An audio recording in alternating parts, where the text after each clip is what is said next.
ባችሁ አገኛት ነው የሚለው። የተገኘው ማን ነው? ጡት እየጠባ ያለው ኢየሱስ ክርስቶስ ነው።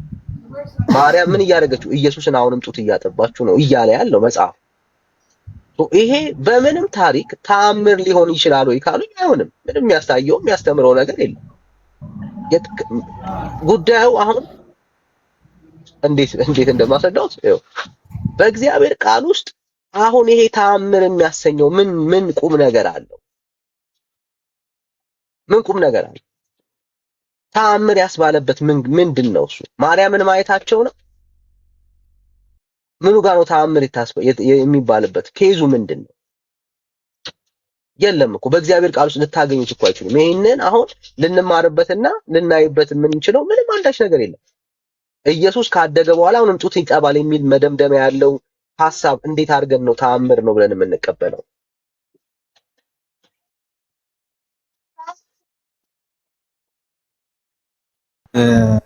ዳንያውን ኦኬ ሌላ ምን ጨምር እዚህኛው ላይ ብቻ እንዳንቆም።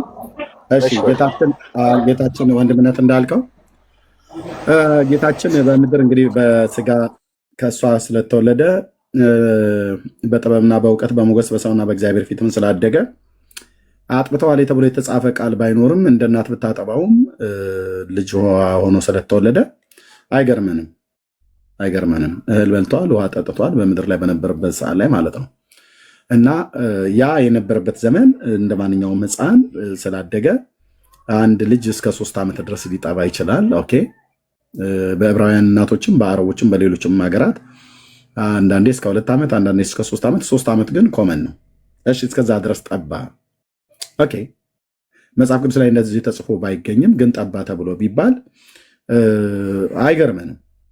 ማለት እናት ስለሆነች ማለት ነው፣ ልጇ ስለሆነ በስጋ ስለተወለደ ጌታችን እንደዛ ጠባ ተብሎ ቢባል መጽሐፍ ቅዱስ ባይነግረንም እንደዛ ብናምን ምንም አይገርምም። ኦኬ ግን ሞትን ድል አድርጎ በአባቱ ቀኝ በሰማያት ተቀምጦ ሳለ ዛሬም ግን በገዳም ውስጥ ሰዎች ሲሄዱ እንደዚህ እንደ አባ ዮሐንስ ዘጸገሮ አይነት የ5 ዓመት ሕፃን ልጅ ሆኖ ሳለ እናቱ ስትሞትበት በሞግዚት አድጎ የ5 ዓመት ሕፃን በነበረ ሳለ ወደ በረሃ ሄደ። ወደ በረሃ ሲሄድ በገዳም ውስጥ ማርያም የተወደደ ልጇን ጡት እያጠባች አገኛት ይላል። አወቃትም፣ ወድቆም ሰገደላት ይላል። ይህ ማለት በኢትዮጵያ ኦርቶዶክስ ቤተክርስቲያን ዛሬም ጌታችን መድኃኒታችን ኢየሱስ ክርስቶስ ማርያም በየስፍራው በየገዳሙ እየተገለጠች ጡት እያጠባች ለሰዎች ሁሉ ጭምር የምትታይ ናት። ጌታችንን ጡት እያጠባችው ትታያለች። ይሄም ብቻ አይደለም፣ ራሱንም ጡት አጥብታ አሳድገዋለች። ይህንንም ምን ይላል በዚሁ መጽሐፍት ላይ ወደ ዋናው ወደ በለጠው ምንሄድ ብዬ ነው ወንድምነት እዚህ ጋር ብቻ ከምንቆም መምህር እንዲመልሱልን። ይህንንም ብሎ ይላል ገጽ 89 ቁጥር 102 ላይ ይህንንም ብሎ ኮራስ በሚባል ቦታ ደረሰ። የተተከለም የቅዱስ ጊዮርጊስን ቤተክርስቲያን ይሳለም ዘንድ ሄደ። አባ ዮሐንስ ዘጸገሮ ማለት ነው።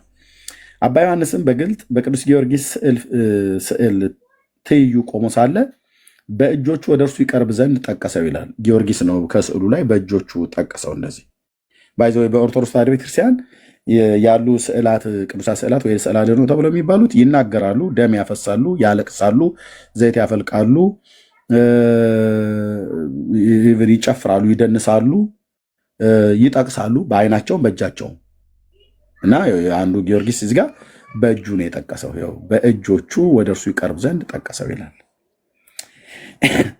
ስለ መልእክተኛዬም ጥሩ ስራህን ሰራህ፣ እግዚአብሔር ያክብርህ። እኔ ገድልህን በእምነትህ በትዕግስት ትፈጽም ዘንድ የትዕቢተኞችን ሰይጣናትን አሳፍርልሃለሁ። በገድል ድል መንሳትን ጽና፣ ታገስም፣ እግዚአብሔር ይረዳሃል አለው ጊዮርጊስ ማለት ነው። ለማ ለአባ ዮሐንስ ዘጸገሮ ማለት ነው። ቅዱስ ጊዮርጊስም በነጭ ፈረስ ላይ ተጭኖ እየተነጋገረው ሳለ እመቤታችን ማርያም ከተወደደ ልጇ ከኢየሱስ ክርስቶስ ጋር አያትና ወዲህና ወዲህ እየዞረ ፈጽሞ ጮኸ። የጡቶችሽን ወተት ከሰጠሽኝ ጊዜ ጀምሮ አንቺንስ ከዚህ ያለሽን? ከድካም አሳርፊኝ፣ ወደ ሕይወትም ውሰጅኝ አላት ይላል። የጡቷን ወተት እየጠባን ያደገው አሁን የጌታ ኢየሱስ ክርስቶስ ጠብቶ ማደግ ልጇ ስለሆነ ኦኬ። በጣም ይገርማችሁ በኢትዮጵያ ኦርቶዶክስ ተዋሕዶ ቤተክርስቲያን ዛሬ ማርያም ተብላ የምትባለዋ ከህፃናት ጀምሮ እስከ ሽማግሌ ድረስ እውቀት አልገባ ብሎ ያለው መነኩሴ ሁሉ ጭምር ጡቷን በየቦታው እንደ ገትላም ቆማ የምታጠባን እያሉ የሚጠባቡበት አንድ መዓት ምዕራፍ ነው ያለው። ከዚህም መካከል አንደኛው አባ ዮሐንስ ዘጸገሮ የማርያምን ጡት ነው እየጠባ ያደገው። ከዚህም የተነሳ የጡት ልጇ አድርጓታል። በገጽ 90 ምዕራፍ 3 ላይ እዚጋ ምዕራፍ 3 ክፍል 12ኛው የረቡዕ ማለት ነው ዳግመኛ እመቤታችን ተገለጸችለት ይላል። በዚህ ክፍል ላይ ተገልጣለት ሳለ ዳግመኛም ይላል። እኔ ሙሉ ነው ያነበብኩት መጽሐፉ። ወደ ቅፏ ተመልሶ ከጡቶቿ መካከል እርፍ ብሎ እመቤቴ ሆይ የጡቶችሽን ወተት እጅ አስነሽኝ፣ በመካከላቸውም ልሞት እወዳለሁ፣ ወተታቸውንም ልጥባ አለ። ያው ከመጀመሪያውም አጥብተዋለች፣ አሁንም ልጥባ አላት እና በዛው በጡቶችሽ መካከል ልረፍ ልተኛ፣ ከዛም እዛው መካከላቸው ደግሞ ሳለው በመካከላቸው ልሙት፣ በጡትሽና በጡትሽ መካከል እያለ ማለት ነው። ለዚህ በኢትዮጵያ ኦርቶዶክስ ተዋሕዶ ቤተክርስቲያን ያለችዋ የጌታ እናት ማርያም ተብላ የምትባለው እውነቴን ነው የምላችሁ እዚህ ያላችሁ ሰዎች ትውልዳችሁና ዘራችሁን ከኦርቶዶክስ ተዋሕዶ ቤተክርስቲያን ነገረ ማርያም ትምህርት ጠብቁ። የጌታ እናት ማርያም እንደዚህ አታደርግም። እች ግን በጡቶቿ መካከል ልሙት ብላ የሚስጥር ጡት የምታጠባ፣ የወንዶችን ብልት የምታስቆርጥ፣ የሴቶችን ብልት የምታስብ እንደዚህ አይነት ነውረኛ ነገር የተጻፈ ነው። ስለዚህ የጌታችን እናት ቅድስት ድንግል ማርያም እንደዚህ አላረገችም። ከኦርቶዶክስ ማርያም ራሳችሁን ጠብቁ ካለ በኋላ እሱ የእናቱን ጡቶች አላወቀምና ዮሐንስ ዘጸገሮ ማለት ነው በሕፃንነቱ ስለሞተችበት አላወቀምና እመቤታችንን ማርያምን የጡት እናት አደረገ ይላል። መምህራው እንዲመልሱ ነው የምፈልገው። ይሄ ዮሐንስ ዘጸገሮ የሚባለው ሰው ማርያምን የጡት እናት አድርጎ ከልጅነት እስከ እውቀት ድረስ አጥብተዋለች። የ5 ዓመት ልጅ ሆኖ ነው ወደ ገዳም የገባው። የ5 ዓመት ልጅ ደግሞ ጡት የሚተው ነው እና ግን እሱ ከዛ ከ5 ዓመት ጀምሮ በሕይወተ ሥጋ እስካለ ድረስ እየተጠባቡ ነው ያሳደገችው እና የጡት እናቱ ሆና ሁሉ አሳድገዋለች ማለት ነው። እና ይህንንስ እንዴት ያዩታል እያልን ነው። የጌታችን ኢየሱስ ክርስቶስ ቢጠባ እሺ፣ አንደኛ ሞቶ ከተነሳ ካረገ በኋላ ነው አሁንም አጠባችሁ ተብሎ የተጻፈው። ግን አሁንም ይሄው እንደገና ደግሞ ዮሐንስ ዘጸገሮ የሚባለውም ጠብቷል። በታምረ ማርያምም ላይ ሌላ አንድ እውቀት አልገባ ብሎ ያለ መነኩሴ እንደዚሁ እውቀት አልገባውምና ማርያምን ጡት አጥቢም ብሎ አላት። ያው የኦርቶዶክስ ማርያም ማለት ነው። እና እሷም ግሩም ሚስጥርን የሚናገር ጡትን ከወተቷ አጠባችው አረካችውም ይላል እና በእሷ ጡት በማርያም ጡት እየጠቡ ያደጉ እሷን የጡት እናት ያደረጉ በጣም ብዙዎች አሉ። አንዱ ዮሐንስ ዘጸገሮ ነው። ይህንንስ እንዴት ያዩታል መምህር?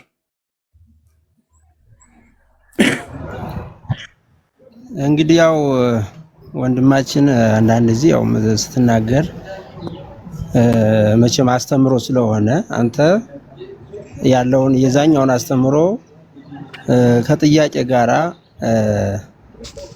መልስ ካለው መልስ ምላሽ ከሌለው ደግሞ አስተምሮ ስለሆነ እያደረክ ያለው አነጋገሩን ግን በታስተካከል መልካም ነው ባይ ነኝ። ለምሳሌ በቅድም የተናገርካቸው በኦርቶዶክሳውያን ያሉ ስላድኖች ይጨፍራሉ ይደንሳሉ የሚለውን ብታረም። ምክንያቱም አንተ ይዘው ያለው አስተምሮ ነው እንጂ የሌላን እምነት የመንቀፍ ጉዳይ አይደለም ባይ ነኝ።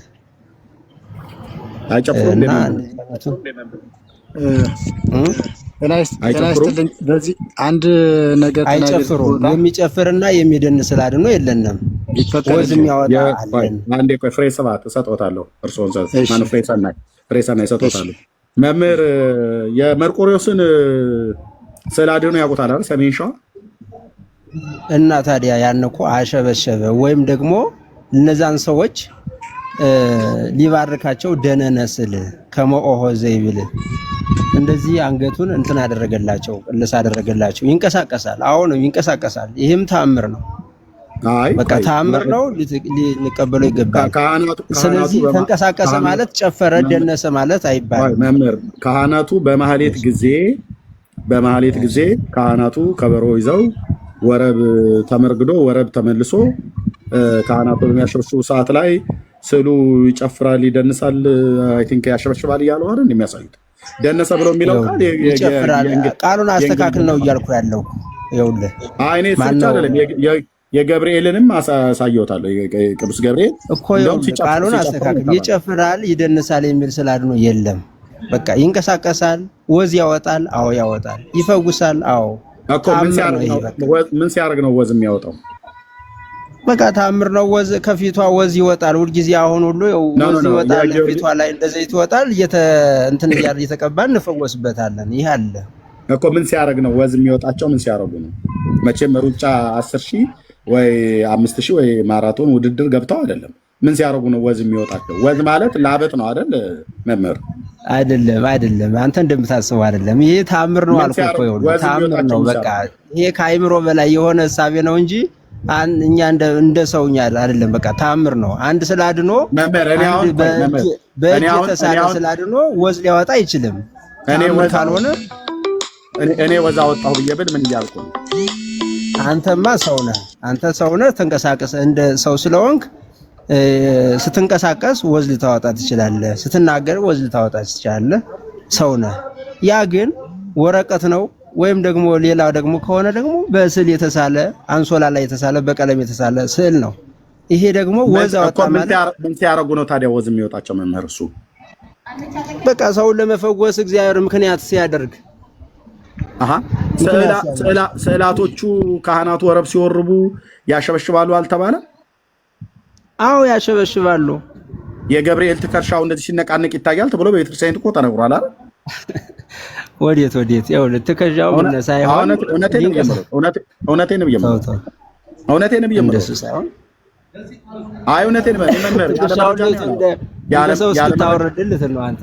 ያለ መረጃ አላወራም። ራሱ ካህናቱ ናቸው ያሉት። ገብርኤል እዩት አያችሁት?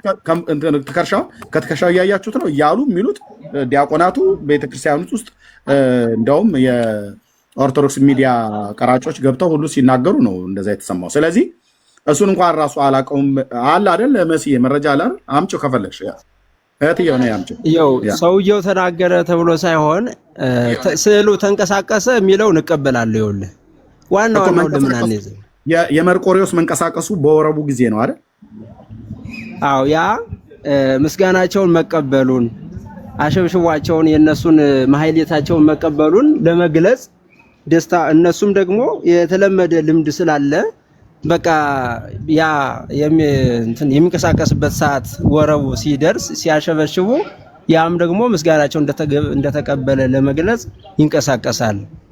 ስለዚህ ካህናቱ ወረቡን በሚወርቡ ሰዓት ላይ ካህናቱ ይንቀሳቀሳሉ። በዛ ሰዓት ላይ ወዝ ይወጣል አይደል? ከሰውነታቸው ወዝ ይወጣል ሳይሆን ይሄ ወዝ የሚወጣው የእመቤታችን ስላድኖ አለ ነው ቆይ የካህናቱን ያልኩት። ካህናቱ ወዝ ይወጣቸዋል አይደል ከሰውነታቸው?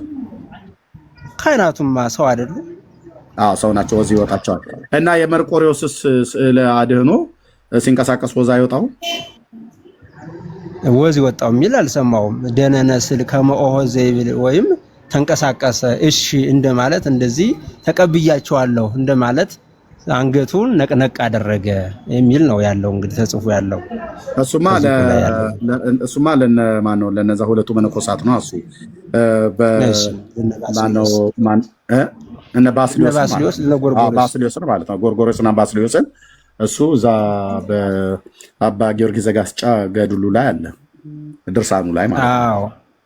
እና ይህን አሁን ደነነ ስል የሚለውን ሲያሸበሽቡ እነሱ ሲያሸበሽቡ ከዚህ ወዴት ነው? ወደ ደብረ ብርሃን ወደታች ያለው ነው። ሂዶ ማየት ነው እኮ በቃ እንዴት ይሆናል ከማለት ሂዶ ማየት እኮ ይቻላል እኮ። ምን ችግር አለ? አይ አይተነዋል እኮ በቪዲዮም አይተነዋል። እኛ ዛም ድረስ መሄድ አይጠበቅብንም፣ ግን ሄደን አይተነዋል። ኤኒዌይ ዘይት ያፈልቃሉ፣ ወዝ ያወጣሉ፣ ወተትም ያፈልቃሉ። ያውቃሉ አይደል? ወተት ስለሚያፈልቁ ነው ጡት እንደውም እና አባ ጊዮርጊስ ዘጋስጫው ከስዕሏ ነው ጡት የጠቡት አይደል?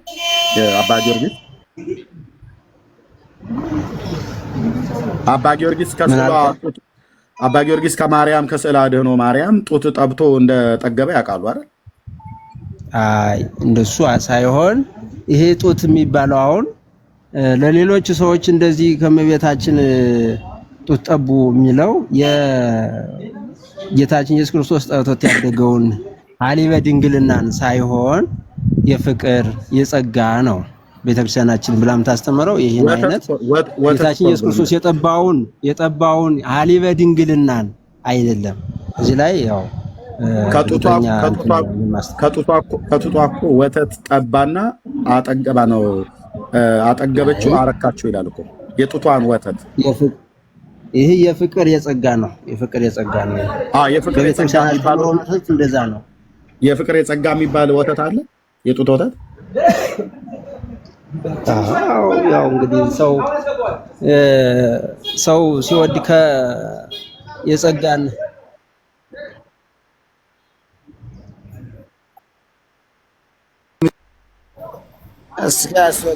እንደዚህ አይነት እንደምታውቃቸው እረዳለሁ፣ ግን ሁለካቸው ሰው የለም ማለት ነው ቤቱ።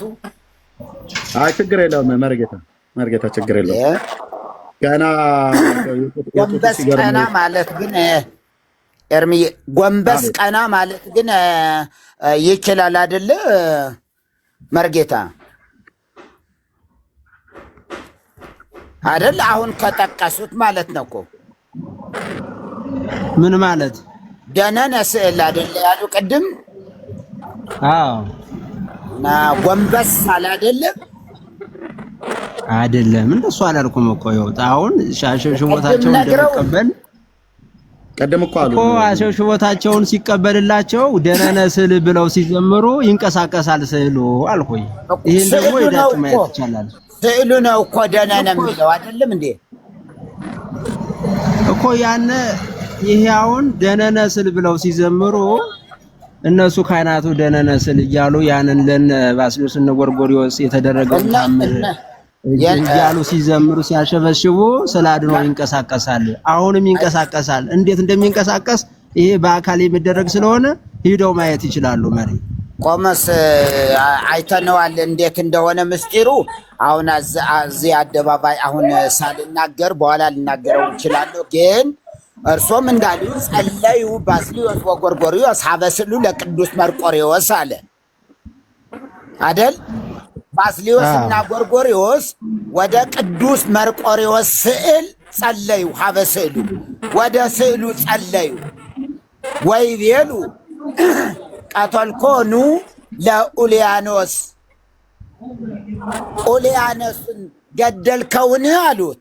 ደነነ ስዕል ከመ ኦሖ ዘይብል ወተፈስሑ ባስልዮስ ወጎርጎርዮስ ደነነ ስዕል ከመ ኦሖ ዘይብል። አዎ እንደማለት ምን አለ? ጎንበስ አለ። ከዛ ወተፈስሑ አለ። ስዕሉ ነው አይደል? ውጤቱ ወተፈስሑ ቆይማ ወተፈስሑ ባስልዮስ ወጎርጎርዮስ የሚል ጎርጎርዮስና ባስልዮስ ወደ ስዕሉ ጸለዩ። ከዛስ ቀተልኮኑ አሉ። ገደልከውን ገድልኸዋል ወይ ሲሉት ደነነ ስዕል ከመ ኦሖ ዘይብል። አዎ እንደማለት ደነነ ጎንበስ አለ ይላል። ጎንበስ አለ። ስዕል እንደዚህ ጎንበስ ቀና ይላል ወይ ነው? አሁን በእርግጥ እንደሚታወቀው በኦርቶዶክስ ቤተክርስቲያን እንባዋን አፈሰሰች፣ ደም አለቀሰች፣ ምናምን ወተት ጠጣች፣ እንዲህ አይነት ነገር አለ። ከለሯ ተቀያየረ፣ እንደዚህ አይነቶች አሉ። ግን ይህን እንዲህ አይነቶቹን አይ ትክክል አይደለም ብለን ብንሄድ ለእግዚአብሔር ቃል ታማኞች ብንሆን ለእግዚአብሔር ቃል ሐዋርያት ለተሰውለት አዩ ቤተ ክርስቲያን ለተመሰረተችበት የሰበከችው ለዚያ ወንጌል ታማኞች ብንሆን ጥሩ ነው። አንድ ምሳሌ ጠቅሼ ልጨርስ። ለምሳሌ ቅድም ኢየሱስ ክርስቶስን ወተት ጡቷን ስታጠባው አየ አይደለም አገኛት። ስላገኛት እሱም ደግሞ ጠባ። ራእይ አይደለም ይሄ። እሱም ራሱ ደግሞ ኢየሱስ ይጠባው የነበረውን ጡት ጠባል። ያማልዳል ቢባልስ በጭራሽ አይቀበልም። ጡት ጠባ ሲባል አዎ አሜን ብሎ መቀበልና ይሄ ሁሉ ስለሚከብድ እና ውሸት የሆነውን ትክክል አይደለም ብንል የተሻለ ይሆናል ብዬ ነው የማስበው። የኔ ወንድም ሁሎት አሁን ታምር ያናውን ያሉቱ ጸለዩ ባስልዮስ ጎርጎርዮስ አበስሉ ለቅዱስ መርቆሬዎስ ቀተልኮኑ ለውሊያኖስ ብለው ሲጠይቁት ደነነስል ከመኦሆ ዘይብል አዎ እንደማለት እንደዚህ አንገቱን ነቀነቀላቸው ይላል። ይሄ ተአምር ነው እንጂ እንደኛ እንደምናስበው ወይም እንደ ሰውኛ አይደለም ነው እያልን ያለ ነው። ተአምር ከሆነ ደግሞ መሆን ይችላል። በቃ አንድ ልትረዱ ትችላላችሁ። በመጽሐፍ ቅዱስ ተመዝግቦ ያለው በመጽሐፈ ሁለተኛ ነገሥት ላይ የኤልያስ ነው የማን ነው በድን ሙቱን ያስነሳው ማለት ነው። ይሄ ተአምር ከሆነ ይሆናል ነው። ተአምር ካልሆነ አንድ ሰው ዝም ብሎ ተነስቶ መሬት ተነስቶ ማድረግና መሆን አይችልም። ተአምር ከሆነ ደግሞ ይሆናል ነው። አሁን የኛ እኮ አስተምሮው ዋናው ሎጂኩ ምንድነው ከተባለ ተአምር ነው ብለን ነው የምንወስደው እንጂ እንደ ሰውኛ ስናስበውማ አይሆንም። አንድ ስላድኖ ከወረቀት ላይ የተሳለ ስላድኖ ወይም ደግሞ ካንሶላ ላይ የተሳለ በቀለም የተሳለ ስላድኖ ሊንቀሳቀስ ወይም ወዝ ሊያወጣ ወይም መልኩ ሊቀያየር አይችልም። ተአምር ከሆነ ግን ይችላል ነው አስተምሯችን። መምህር ጡት ማጥማቷም ታምር ነው። ከስዕሉ ወዝ መውጣቱም ታምር ነው። ወተት ማፍሰሱም ታምር ነው ብለው የሚሉት ሁሉ በሱ እይታ እንድትረዱት ነው።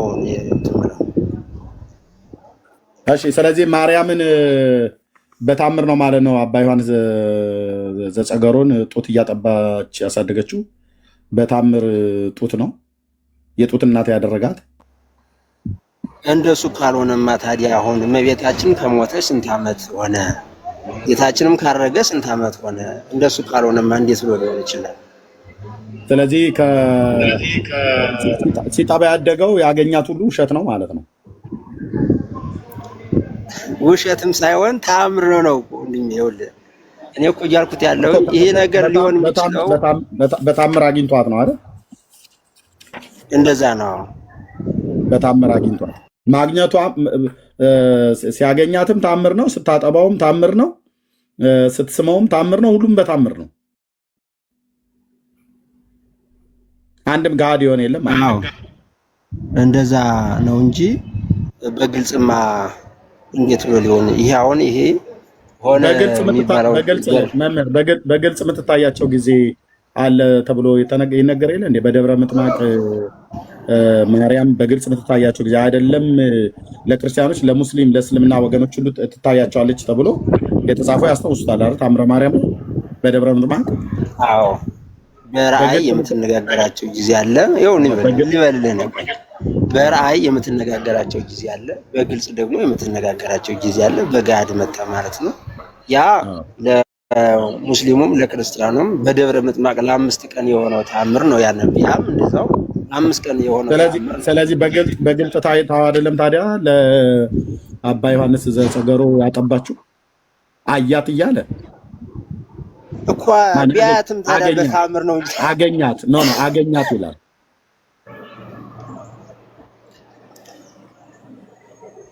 አገኛት ይላል። ያገኛት በታምር ነው አይሉም። በአካል ነው ያገኛት። ወደ ገዳሙ ሄዶ ነው ያገኛት። ገዳም ውስጥ በራእይ አይደለም ያያት፣ በአካል ነው ያገኛት። ስታጠባ ነው ያገኛት። እሱም በአካል ጠባ። እንደውም የዛን ጊዜ ከጠባ በኋላ እንደዚህ ይላል። በዚያን ጊዜ ካጠባችሁ በኋላ እንደዚህ ይላል። ይኸው በዚህ ቤት ያለ መጽሐፍ አይወራም። ባይዘዌ እንስሶቹን ሁሉ ከአውሬዎች ጋር ጦርነት ገጥሞ የበረሃ አውሬዎች ከተቸነፉ ድል ከተነሱ ጀምሮ ይህን አእምሮ የሰጠ ብሎ አሉት። ከነ ጃርት ጋር ተዋግቶ ማለት ነው። ጃርት፣ ከርከሮ፣ ድኩላ ምናምን ነገር ላይ ከነሱ ጋር ጦርነት የገጠመበት ጊዜ ነበረ። እዚህ ዋናው አለቃቸው ዘንዶ ሆኖ ሳለ ዘንዶ ሰብስቦ በአባ ዮሐንስ ላይ ጦርነት ወጣበት። አባ ዮሐንስ ደግሞ ብሎ ይላል እዚህ ጋር ልብ እውቀት የሌለ የበረሃ አውሬዎች ቃሉን በሰሙ ጊዜ ሁሉም በፊቱ ሰገዱ። ስሙ ዘንዶ የሚባል አንድ አውሬ ግን የሕፃንን ቃል አዋረደ። የአባ ዮሐንስ ዘጸገሮ ማለት ነው። የ5 ዓመት ልጅ ሆኖ ባነበረበት ሰዓት ላይ ወደ ከማደሪያው ገብቷልና ለእርሱም አልሰገደም። ያም አውሬ ይህንን ሕፃን ይጣላው ዘንድ ሰይጣን በቅናት አነሳስቶታልና ጅብንና ኩስን የሚበሉ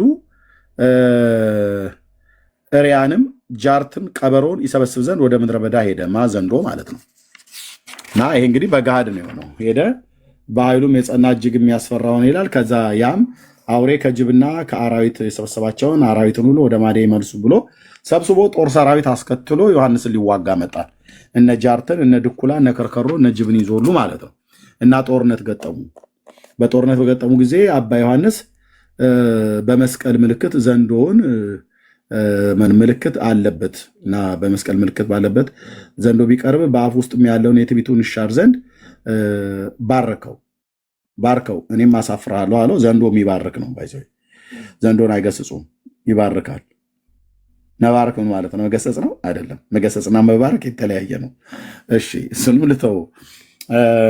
ከዛ ምን ሆነ ይላል እዚህ መጨረሻ ላይ የበረሃ አውሬዎችም ከተሸነፉ በኋላ ይላል ጦርነቱ ገጠሙ። በአባ ዮሐንስ ዘጸገሮ ጦርነት ድል አሸናፊነት ሆነ። ከዛ ድል ከተነሱ በኋላ ይህንን አእምሮ የሰጠህ እግዚአብሔር አበሳ በደላችንን ይቅር በለን እያሉ በፊቱ ወደቁ። እነ ጃርት፣ እነ ከርከሮ፣ እነ ድኩላ፣ እነ ጅብ ሁሉ ተሰብስበው ለዮሐንስ አባ ጸገሮ ኃጢአታችን ይቅር በለን ብሎ ሲሉት አባታቸውም አራዊቱን እግዚአብሔር ይቅር ይበላችሁ፣ ያው ማይሰራ ኃጢአት እግዚአብሔር ይፍታ ብሎ እኔም ይቅር ብያችኋለሁ ዳግመኛ አትበድሉ አላቸው። እነ ጃርትን ማለት ነው። በዚህ ጊዜ ከዚህም በኋላ ይላል ከዚህም በኋላ ማደሪያቸው ወደ በረሃ ወደሆነው በረሃ ሄዱ። ከዚያስ የእመቤታችንን ጡት ከጠባ ጀምሮ 3 ዓመት በእመቤታችን ማርያም ጣዕም እህል ሳይበላና ውሃ ሳይጠጣ ኖረ ይላል። ከጠባ ጀምሮ የት ነው የጠባው? ገዳም ውስጥ አግኝቷት የ5 ዓመት ልጅ በነበረ ሰዓት ላይ እና የ5 ዓመት ሕፃን ልጅ ሆኖ ነው ከአራዊት ጋር ጦርነት የገጠመው። በድል ዘንዶውን ባርኮት አሸነፈው እና ከዛ ደግሞ ያኔ ከጠባ ጊዜ ጀምሮ እህል በልቶ ውሃ ጠጥቶ አያውቅም ነበር እና ሳይበላና ሳይጠጣ ኖረ ይላል። አንዴ በጠባው ጡት 3 ዓመት ሙሉ ኖረ ይላል። ይህንንም እንዲይዙልን ይሁን ማለት ነው። እሺ ይህም ብቻ አይደለም። የመጽሐፉ ጉድ በዚህ ቢያልቅ የሁላችን ወደ ቤት በተበተንን ነበር። በዚህ ብቻ አያልቅም።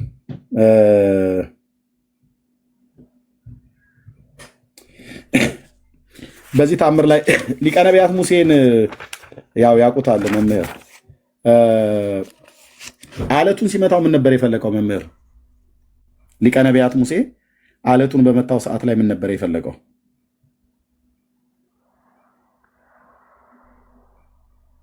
መምህር ከኔ ጋር ኖት? አቤት አለው ሙይት አድርጌ ነበርና ሊቀ ነቢያት ሙሴ እግዚአብሔር አለቱን ምታው ባለው ሰዓት ላይ ምን ነበረ ወጣ ብሎ የሚለው? በየት ከእስራኤል ሲወጡ ነው ወይስ መቼ? እኮ ከግብፅ ምድር አለቱን የምታው አንድ ያለ እኔ በደንብ ያላስታወስኩት። እሺ በምድረ በዳ ሙሴ ብዙ ታምራት አድርጓል። በትሩን ሲጥል እባብ ሆነ፣ ሲያነሳው በትር ሆነ፣ ታምር አድርጓል። እሺ አለቱን አንድ ጊዜ እንትን ውሃ እያፈለቀ እኮ አንድ ጊዜ ምታው አለው። ሲመታው ምን ነበር የወጣው? እንዳልሳሳት ብትነግረኝ ችግር የለውም። ውሃ ነው የወጣው። እሺ እና ሁለተኛም ሄደ ተናገረው ብሎ ሲለው መልሶ ሲመታው 2 ጊዜም ቢመታው ውሃ ነው የወጣውና ከብቶቻቸውም እነሱ ሙሉ ጠጡ ማለት ነው። እና ይከተላቸው ከነበረው አለት ጠጥተዋል። ያ ማለት ክርስቶስ ነበረ ብሎ ቅዱስ ጳውሎስ በቆሮንቶስ መልእክቱ ላይ ያንን ይጽፈዋል ማለት ነው። እዚህ ግን ምን ይላል በእናንተ መጽሐፍ ላይ? ሙሴም እግዚአብሔር እንዳዘዘው የቸርነቱን ምልክት አየ፣ ሰማ። ድንጋይንም ይይዝ ዘንድ ወደዛች ወንዝ ሄደ።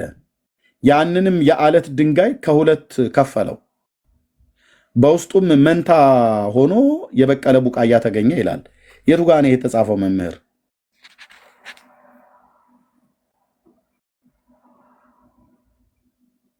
ይሄን እኮ ራሱ እንትኑ ጸሐፊው ስላለ መጠየቅ አድራሻውን አስቀምጧል። መጠየቅ ይቻላል። እኔን ተወይ ነው። አይ ጸሐፊው አለው ነው። እሺ እሺ ይሁና አለች አሉ ቀበሮ ይላሉ የሀገራችን ገበሬዎች ሲተርቱ። ይሁን እንዘለዋለን። ውሃ ነው ፈለቀ ብሎ የሚለው የአምላክ ቃል እዚህ ግን ቡቃያ ተገኘ ይላል። ቀጥሎ ቀንበጥና ጫት ሊሉን ይችላሉ። እንግዲህ ጸሐፊውን መፈለግ ነው። ጸሐፊዋ ግን የኢትዮጵያ ኦርቶዶክስ ተዋሕዶ ቤተክርስቲያን ገዳሙ ነው የጻፈው። ገዳሙ ነው ጸሐፊው። የኢትዮጵያ ኦርቶዶክስ ተዋሕዶ ቤተክርስቲያን ነች። መምህር ጥሩ ማምለጫ ይዘዋል። ይሄ ይበል የሚያሰኝ ነው። እንደዚህ ጥፍ ብሎ መሄድ ምን ይባላል? አልጨረስኩም መምህር ያልጨረስኩም ቆይ አልጨረስኩም። ተአምር ነው። እንደዚህ አይነት ነገሮች ጡት የጠባው ለምን እንደዚህ አይነት ጽሑፍ ለምን ይጻፋል የሚለውን ሎጂኩን ዋናው ቅድም አሁን ያነሳው ነገር እመቤታችን አሁንም ቢሆን ጌታችን እያጠባሽ ነው ያለሽ ወይ እሱስ አሁን ሁሉ ጡት እየጠባ ነው ያለው ወይ ለሚለው ነገር ያን ስትነጋገሩ ስለሰማው ነው የገባው።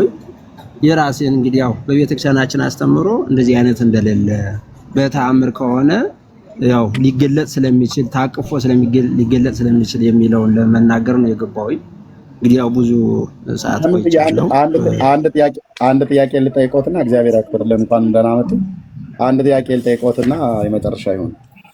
በኢትዮጵያ ኦርቶዶክስ ተዋሕዶ ቤተክርስቲያን አስተምሮት መሰረት ሃይማኖት የሌለው አረማዊ እና እስላምን ቢሆን ሳይጠመቅና ክርስትናን ሳይቀበል ይድናል? መንግስተ ሰማያት ይገባል?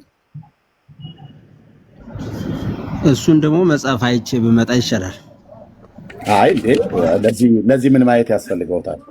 አንድ በኦርቶዶክስ እምነት አስተምሮት በአምስቱ አዕማደ ምስጢር አስተምሮት መሰረት በቤተክርስቲያኒቱ አበይት በተባሉ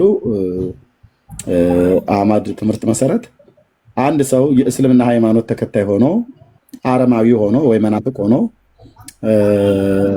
ከሃዲ ሆኖ ሳይጠመቅ ቅዱስ ቁርባን ሳይቆርብ እና አምኖ ወደ ስነ ክርስትና ሳይዝ ቢሞት መንግስተ ሰማያት ይገባል? እስላም እንደሆነ በኦርቶዶክስ አስተምሮት አይ ሳይጠመቅ መግባት አይችልም አይደል?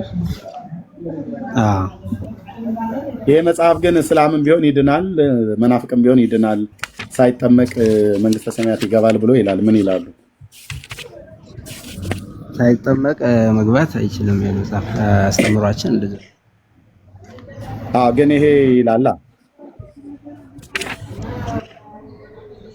እንግዲህ አስተምሮ እንደዛ ነው። ዋናው ያለው ተግባር የምንፈጽመው አንድ ሰው ካመነ በኋላ ይጠመቃል። በዛ ጊዜ የሥላሴ ልጅ ይሆናል። በቃ በዚህ ሁኔታ ነው ያምኖ እና ቤተክርስቲያኒቱ ላይ ጻፈችው ነው። ቤተክርስቲያኒቱ ላይ ጻፈችው ትክክል አይደለም። እሱ እኔ አሁን የጠየቀኝ አምኖ ሳይጠመቅ ወደ ሞት ቢሄድ ማለት ነው እያልከ ያለ አምኖ ሳይጠመቅ ማለት ነው። ሳያምንም ክርስቲያንም ሳይሆን ሳይጠመቅም ነው። ክርስቲያንም ሳይሆን ሳይጠመቅ እዛስ በምንድን ነው ወደዛ ሊገባ የሚችለው? ይገባል ይላል በአባ ዘጸገሮ ገድል እና በመቃብሩ አምኖ ማለት ነው እኮ። ካላመነ ካልተጠመቀ እንዴት ነው በምን ነው ወደዛ ሊገባ የሚችለው?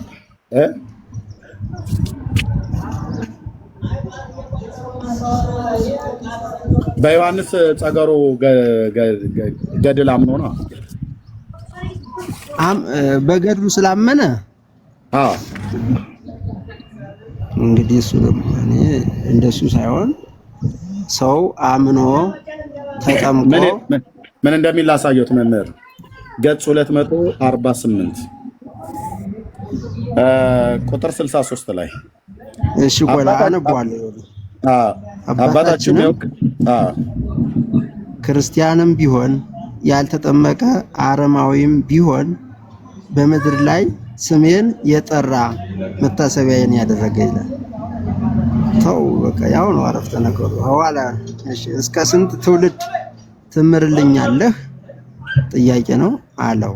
ጌታችንም እስከ 10 ትውልድ ድረስ እምርላለሁ አለው። ከዚህም የሚበዛ ስለ ድንግልናህ ንጽሕና የክረምት ነጠብጣብ ያህል የኃጥአንን ነፍሳት ከደይን ወይም ከሞት አወጣልሃለሁ አለው። ጌታችንም ይህንን ተናግሮ ወደ ሰማይ አረገ። አሁን ዋናው ነገር እችኛዋ ናት ዋላ ያለችው። ያልተጠመቀ አረማዊ ክርስቲያንም ቢሆን ያልተጠመቀ አረማዊም ቢሆን ይላል።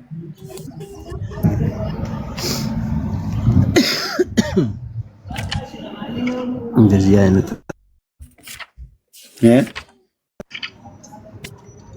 አምኖ ተጠምቆ ነው። ያው ያልተጠመቀ አረማዊ በስምህ ገድለን አንብቦ ወይም መልካም ስራህን አይቶ መልካም ተጋድሎህን አይቶ ከዛ በኋላ አምኖ ተጠምቆ ነው ሊሆን የሚችለው እንጂ እንዴት ብሎ ዝም ብሎ እኮ ጌታችን እኮ ነው ቃል ኪዳን የገባለት። እንደውም ቃል ኪዳን ሲገባለት የማርያምን የእናቱን ጡቶች ይዞ ነው ቃል ኪዳን የገባለት። ላይዋሻው ማለት ነው።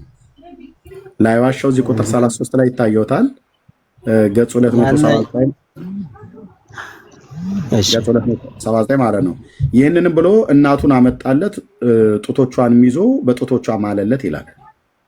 ጡቶቿን ጨብጦ ነው ጌታችን ኢየሱስ ክርስቶስ ላልክድህ የገባውልህን አረማዊ ቢሆን ኢቭን እስላምና ሌላም ቢሆን እንኳን እምርልሃለሁ ብሎ አለው ይላል። አሁን እሱ ጌታችን ከመቤታችን ያለውን ቁርኝነት የሚለው እሱ በሱ ውስጥ ምንም እንትን የለም። ጡቷን ይዞ ነው ማለት ነው። ጡቷን ይዞ ነው ማለት ነው። ሁኔታ ሊገለጥለት ይችላል። የሱ ሳይሆን አሁን ያንኛውን ግን የምነግርህ ሰው ካላመነ ምናልባት በገድሉ በሱ ስራ አምኖ ተጠምቆ ከዛ በኋላ ሊገባ ይችላል። የሱን ስራ አይቶ የዮሐንስ ስራ መልካም ስራ አይቶ ተጋድሎን አይቶ የእምነት ጽናቱን አይቶ አረማዊ የሆነ ሰው አምኖ ተጠምቆ ሊገባ ይችላል እንጂ ያንን አይቶ ካልተጠመቀ ምኑን የሱን ስራ ምኑን ተቀበለው? ምኑን ይቀበለዋል? ስለዚህ አረማዊም ቢሆን እስላምም ቢሆን ይድናል አይደል?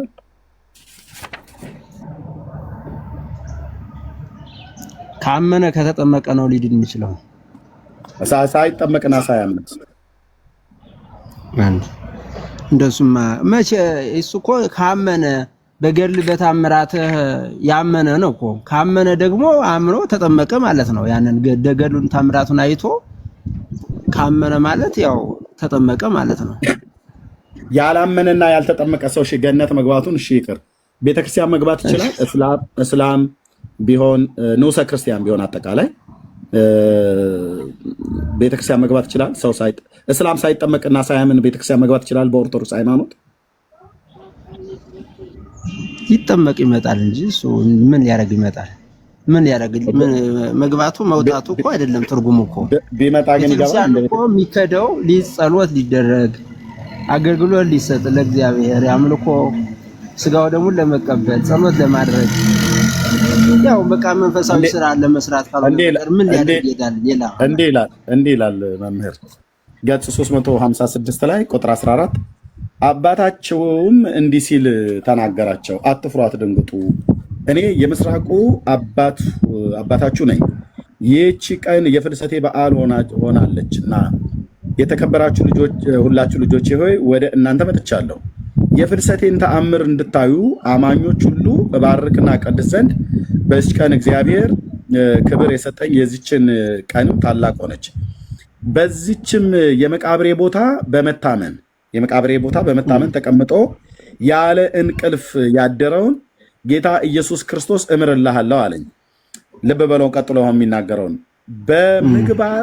በምግባር ወንጀለኛ የሆነ ክርስቲያን ቢሆን ክርስቲያን ቢሆን ውሻና ነጣቂ ተኩላም ሙስሊምና መናፍቅም ቢሆን ከትእዛዜ የራቁ የክርስቲያኖችና የእስላሞችን ነፍስ ሁሉ እምርልሃለሁ አለኝ ይላል። ይህንንም ብሎ ከሱ ተሰወረ ይላል። እስላሞችም ቢሆን ይማራሉ፣ መንግስተ ሰማያት ይገባሉ። መናፍቅም ቢሆን ይማራሉ፣ መንግስተ ሰማያት ይገባሉ።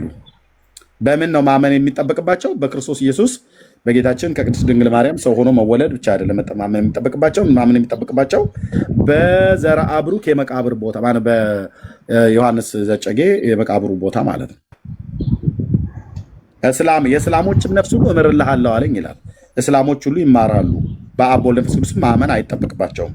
በኢትዮጵያ ኦርቶዶክስ ተዋሕዶ ቤተክርስቲያን አስተምሮ መሰረት ማለት ነው።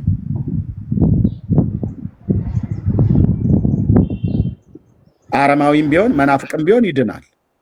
በኦርቶዶክስ ተዋሕዶ ቤተክርስቲያን አስተምሮ ማለት ነው።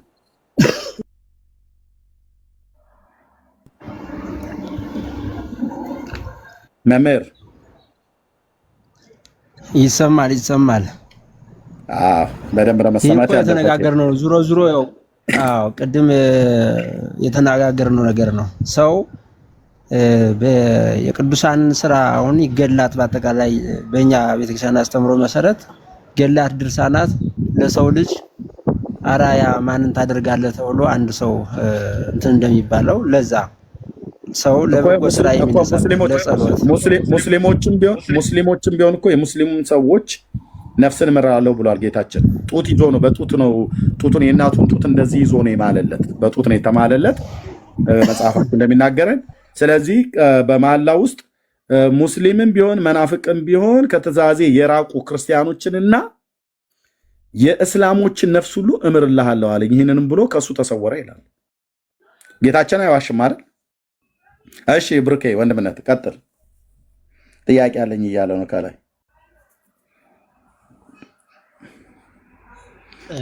በተደጋጋሚ ስለሰማቸው ነው ጌታ ህሩይን ማለት ነው። በእኛ ቤተክርስቲያን አስተምሮ ስለሚሉ በተደጋጋሚ የእርሶ ቤተክርስቲያን የት እንደሆነ ቢነግሩን መምህር።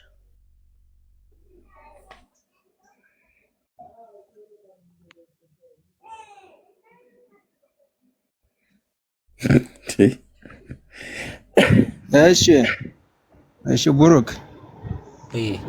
የእርሶ ቤተክርስቲያን የት ነው? የኢትዮጵያ ኦርቶዶክስ ተዋሕዶ ቤተክርስቲያን። እሺ አባ ዮሐንስ እሳቸውስ እና ደግሞ ገዳሙ የማን ቤተክርስቲያን ነው? እንግዲህ ከዚህ እንዳየሁት አባ ዮሐንስ ዘጠገሮ ገዳማት አድባራት ያው የኢትዮጵያ ኦርቶዶክስ ተዋሕዶ ቤተክርስቲያን ናቸው እኮ። በተደጋጋሚ እንግዲህ በእኛ ቤተክርስቲያን አስተምሮ ሲሉ ስለሰማሁት ነው። እንግዲህ ቤተክርስቲያኒቱ እነዚህ ገዳማት የኢትዮጵያ ኦርቶዶክስ ከሆኑ እነዚህ መጽሐፍት ላይ ያሉት ትምህርቶች በሙሉ የኢትዮጵያ ኦርቶዶክስ ነው ማለት ነው። እና እኔ በእኛ አስተምሮ ሲሉ ወይ ክርስቲያን ሆኖ ከሆነ ምናምን ማወቅ ስለፈለኩኝ ነው። በተደጋጋሚ እንደዛ ስለተጠቀሙ ማለት ነው። ያው እንትኑ ይገልጻል ብዬ ነው። ኦርቶዶክሳዊ ቁም ነገር ስለሚል ይገልጻል ብዬ ነው እንጂ ነው መጀመሪያም ስገባም ያው ተናግሬያለሁና። እሺ እነዚህን ገድላቶች የኢትዮጵያ ኦርቶዶክስ አይደለም ብለው ነው የሚያምኑት እርሶ? ገድላት የኢትዮጵያ ኦርቶዶክስ ተዋሕዶ ቤተክርስቲያን ናቸው እንጂ ያው ገድላት እንግዲህ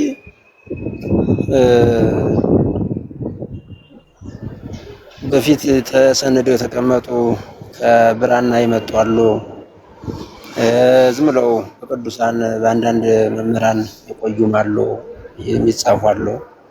እና እነዚህ ሲጻፉ ያው መሰረቱ መጽሐፍ ቅዱሳዊ ሐሳቡ መጽሐፍ ቅዱሳዊ ከመጽሐፍ ቅዱስ የማይቃረን መጽሐፍ ቅዱስ የማይወጣ ከቤተክርስቲያን አስተምሮ የማይወጣ ሆኖ ያው በቤተክርስቲያናችን እንደ አራያ የቅዱሳንን ገድላት ጽናታቸውን መንፈሳዊነታቸውን የምናይበት የምንሰማበት ሆኖ ያው እነዚህ ደግሞ አዋልድ ብንላቸዋለን።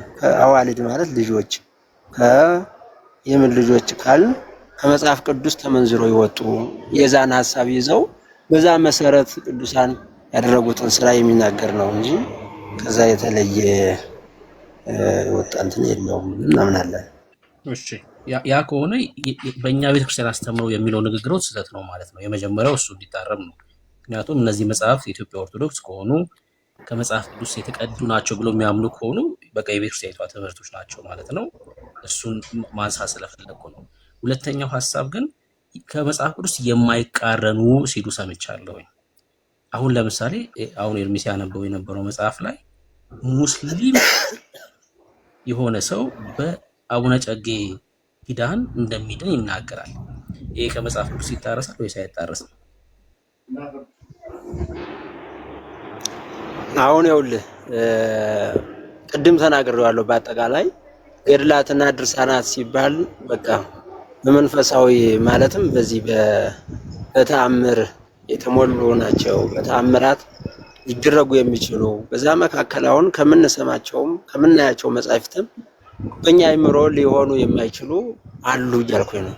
አሉ እናያለን፣ እንሰማለን።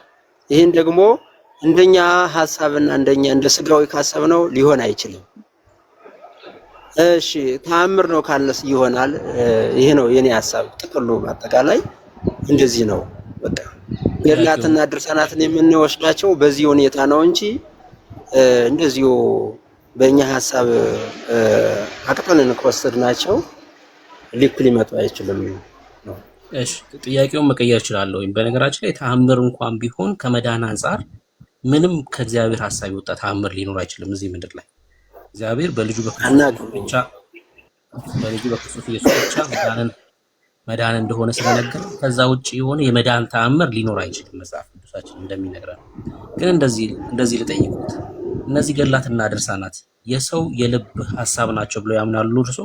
ወይ ደግሞ የልብ መሻት ተረት እንደዚህ ነው ብሎ ነው የሚቀበሏቸው እነዚህ መጽሐፍቶች? እነዚህ ገድላት ድርሳናት እንደነገርኩ ገድላት ድርሳናት በመንፈሳውያን ሰዎች የሚጻፉ የተጻፈውም እንደዚሁ ያው ተአምር ነው ብለን የምናምን ነው። ጥያቄ የሰዎች የልብ ፍቃድ የልብ መሻት ነው ወይስ የእግዚአብሔር ሐሳብ ናቸው ነው ጥያቄ። አሁን ለምሳሌ የዮሐንስን ገድል የጻፈው ሰውዬ ዮሐንስ የተባለው ካለፈ በኋላ ነው።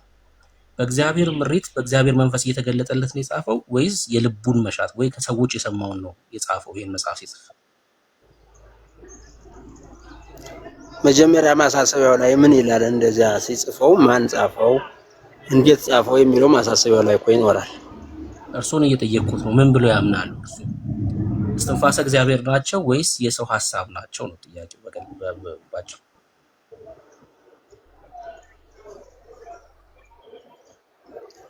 ይሄ ተአምር ነው ያልኩህ። ገብቶኛል። ገድላት ተአምር ናቸው። እነዚህ ገድላትና ተአምራት እስትንፋሰ እግዚአብሔር ናቸው ወይስ የሰው የልብ ከልብ የፈለቁ ናቸው? ተአምር ከእግዚአብሔር የፈለቀ ነው ወይስ ምን የመጣ ነው? ተአምር ነው አልኩህ እኮ። የእግዚአብሔር እስትንፋሰ እግዚአብሔር ናቸው ብለው ያምናሉ ማለት ነው። በእግዚአብሔር ምሪት የተጻፉ ናቸው ብለው ያምናሉ። ተአምር ነው ያልኩህ። አሁን እኔ ተአምር ከሆነ ተአምር ነው። ተአምር እንዴት እንደሚመጣ እኛ አናውቅም፣ እንዴት እንደሚገለጥ እግዚአብሔር በፈቀደው መንገድ ሁሉ ማድረግ ይችላል። እኔ ተአምር ነው አይደለም ማለት እሱ አይደለም ጥያቄ፣ ስለ ጽሁፉ ነው እየጠየቅኩት ያለሁት። ይሄ ጽሁፍ ሲጻፍ ስለ ጽሁፍ ነው እየጠየቅኩት። ሲጻፍ ለምሳሌ እንደዚህ አድርጌ ልጠይቁት ቀላል እንዲሆን ማለት ነው። ለምሳሌ 5ቱን መጽሐፍት የህግ መጽሐፍት የጻፈው ማን ነው መምህር?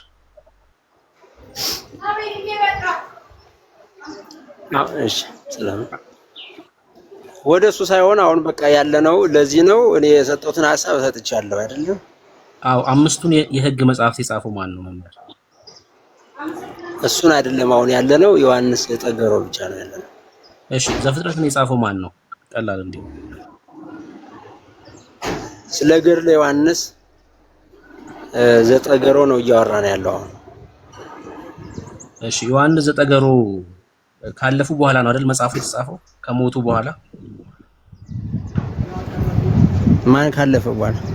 ዮሐንስ ዘጠገሮ ከሞቱ በኋላ ነው አይደል መጽሐፉ የተጻፈው?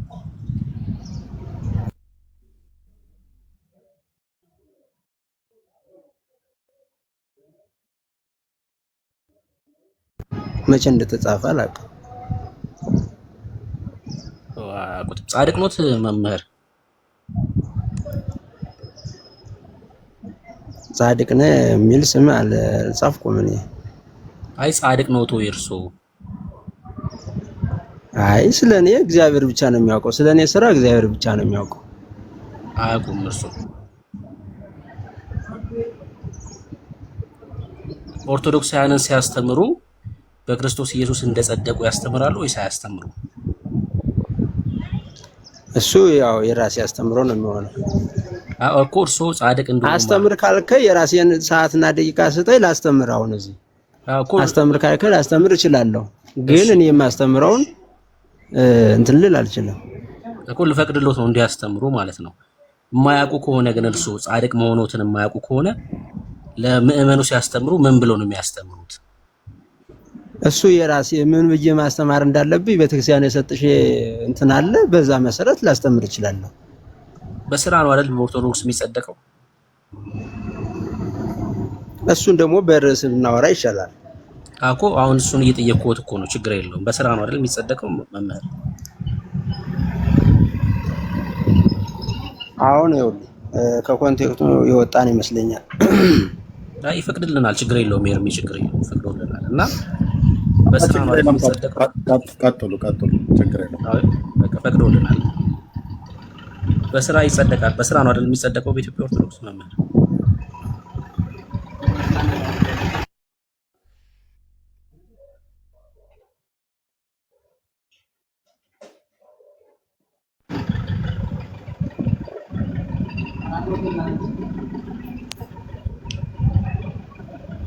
ይሰማል ድምጼ?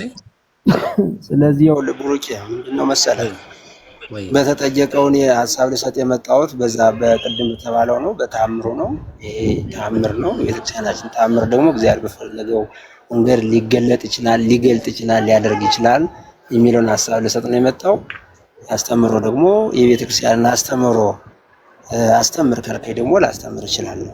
እሺ ደቂቃ ልስጦትና በክርስቶስ ኢየሱስ ስለሚገኘው መዳን እስኪ ይስበኩን። እሺ ደቂቃ ይዘልዎታለሁ። እስኪ በቃዎት ስለ ክርስቶስ ኢየሱስ በክርስቶስ ኢየሱስ ስለሚገኘው የዘላለም ሕይወት ይንገሩን እስኪ።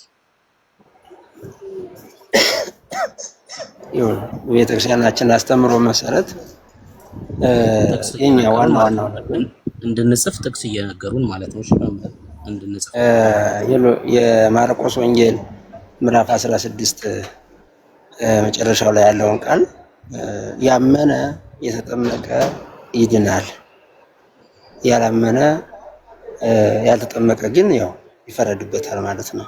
ይሄ ነው ዋናው አስተምሮ። የአንድ ሰው ያምናል። የቤተክርስቲያናችን አስተምሮ ይሄ ነው። መጀመሪያ ማመን ያስፈልጋል። ከዛ ቀጥሎ አንድ ሰው ካመነ የሥላሴ ልጅ ለመሆን ከመንፈስ የተወለደ መንፈስ ነው፣ ከስጋ የተወለደ ደግሞ ስጋ ነው። አንድ ሰው ከእናት አባቱ ይወለዳል። ከዛ ቀጥሎ ደግሞ ከሥላሴ በመንፈስ ቅዱስ በ40 ቀን በ80 ቀን ጀምሮ ማንኛውም ቃሉን ሰምቶ በመጣ ጊዜ ከሥላሴ ይወለዳል ማለት ነው። አስተምሯችን ይሄ ነው። ከዛ ቀጥሎስ ከተጠመቀ በኋላስ እምነት አንድ ጊዜ ተጠመቁ ብሎ በቃ እኔ ድኛለሁ ብሎ ሊያቆም አይገባም። የቤተክርስቲያናችን አስተምሮ አሁን አምኛለሁ በኢየሱስ ክርስቶስ ስም ተጠምቄ ልጅ ሆኛለሁ አባታችን ነው ብዬ ብጠራም ይህን ሁልጊዜ ማድረግ አለብኝ። እስካለ አንድ ሰው ክርስቲያን ከሆነ ጀምሮ እስከ ፍጻሜው ድረስ መጸለይ አለበት፣ አምላኩን መጥራት አለበት፣ መጾም አለበት። መከራውን፣ ስቃዩን፣ የኢየሱስ ክርስቶስ ግርፋቱን ለሰው ልጅ ሲል የከፈለውን ዋጋ እያሰበ መጾም አለበት። 7ቱን አጽዋማት ያው ስራ ምጽዋት መስጠት አለበት። ለደካሞች፣ ዓይናቸው ለፈረጠ፣ እጃቸው ተቆረጠ መስጠት አለበት ከሰራው ካለው ላይ። ምክንያቱም ይሄን ሐዋርያ ያዕቆብ እንደሚናገረው ሃይማኖት ያለ ምግባር የሞተች ናት፣ ምግባር ያለ ሃይማኖት እንደዚሁ። ስለዚህ አንድ ሰው አማኝ ነኝ ካለ ጀምሮ ምግባር መስራት አለበት። ስለዚህ በዚህ ሁኔታ የእግዚአብሔርን መንግስት መውረስ ይቻላል። አስተምሯችን ዋናው ይሄ ነው ማለት ነው። መጀመሪያ ያምናል፣ ቀጥሎ ይጠመቃል፣ ከዛ ቀጥሎ እየጾመ እየጸለየ ለአምላክ የአምልኮት ስግደት እየሰገደ ነፍሱ ከስጋው እስከሚለይበት ጊዜ መንፈሳዊ ስራዎችን ጾምን፣ ጸሎትን፣ ስግደትን፣ ምጽዋትን እያደረገ መቆየት አለበት። በማን ስም? በአምላኩ ስም፣ በቅዱሳን ስምም ሊሆን ይችላል። እየሰጠ ጥሩ ስራ እየሰራ መኖር አለበት። ምናልባት እንደ ሰውኛ ኃጢአት ቢሰራስ ቢሰናከልስ ከምስጋና ቢቋረጥስ ሰውን ሰውን ቢያዋርድስ ወይም ደግሞ ክፉ ስራ ቢሰራስ ቢሰርቅስ በዚህ ሰዓት ደግሞ ሸክማቸው የከበደ ወደ እኔ ነው የጨነቀው ሰው ካለ ወደ ኢየሱስ ክርስቶስ ሄዶ ደግሞ ንስሐ ይገባል። ንስሐ ማለት ጸጸት ነው። ነሱ ወመኑስ መቀርበት ይእቲ መንግስተ ሰማያት ቀርባለችና ንስሐ ግቡ። ስለዚህ ንስሐ ስለሰራው ኃጢአት ንስሐ ይገባል። ከአምላኩ ጋር እየታረቀ በዚሁ ሁኔታ ኃጢአት ሲሰራ ንስሐ እየገባ አምላኩን እያገለገለ በቅድስና በጾም በጸሎት እስከ ዕድሜ ፍጻሜው ይኖራል። በዚህ ሰዓት በሞተ ስጋ ቢለይም ያ ሰው የእግዚአብሔር መንግስት ይወርሳል ብለን እናምናለን። ማስተምሯችን ስለሰጣችሁ ያመሰግናለሁ። ብሩኬ ሁላችሁ እሺ፣ ጌታ ዘመኑን ይባርክ። እንግዲህ ስለ ኢየሱስ በደንብ ነው የነገሩን፣ በደንብ እኔም ሰምቻለሁኝ። ኦርቶዶክሳዊ የመዳን ፓኬጅ በደንብ ነግረውናል ብዬ አምናለሁ። ከፍታት በስተቀር የቀረ ያው ምናልባት ረስተውት ይሆናል ፍታቱን። ከዛ ውጪ በደንብ ነግረውናል። ጌታ ይባርኩት። አንድ ግን ሲናገሩ ጥያቄ ሆነብኝ። ከመጀመሪያው ብነሳ ብዬ ነው። ያመነ የተጠመቀም ይድናል፣ ያላመነ ያልተጠመቀም ይድናል ሲሉ ስለሰማሁኝ ይፈረድበታል። አይ የዳይዘ ቃል ነው የሚሆነው። ይድናል ያላመነ ይድናል አላልኩም። ዳይዘ ቃል ብለህ ትይዘዋለህ። ያላመነ ያልተጠመቀ አይድንም ብዬ ከሆነ ደግሞ ይሄ ዳይዘ ቃል ነው የሚባለው። እሺ እንደዚህ ነው ያሉት። ምናልባት ስናገር ተሳስቼ ከሆነ ይቅርታ። ያመነ ይድናል፣ ያላመነ ያልተጠመቀ ይፈረድበታል ብለዋል አይደል? ያላመነ ያልተጠመቀ ይፈረድበታል። ያው አይድንም ማለት ነው። ጥቅሱን ይነግሩናል። እኔ ጥቅሱን ስለማላውቀው ነው እንደዚህ። የማርቆስ ወንጌል ምዕራፍ 16 ላይ ቁጥር ስንት? ያው እዛው ብታነቡት ሌላም እዚህ የበለጠ ይገኝበታል። ምን 16 ዋናው ምዕራፉ ከተገኘ በቂ ቁጥሩን እንፈልጋለን። እሺ ኤርሚ የቁጥሩን ፈልግልንና ላስቸግረህ አንዴ። ማርቆስ 16ን ክፈትልን። ማርቆስ 16 ያመነ የተጠመቀ ይድናል፣ ያላመነ ያልተጠመቀ አይድንም የሚለውን ክፈትልን። ኦኬ ያላመነ ያልተጠመቀ ያመነ የተጠመቀ ይድናል፣ ያላመነ ያልተጠመቀ ይድናል። አላየኸውም እንዴ ብሩክ እስከዛሬ ድረስ? ምናልባት ዛሬ ካለ እንግዲህ እናያለን። የኦርቶዶክስን ነው የምከፍትልን። እሺ ቆይ ኦርቶዶክስ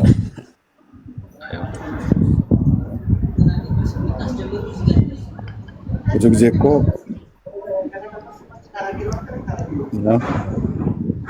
መምህር ያው የአንበቡት መምህር እሺ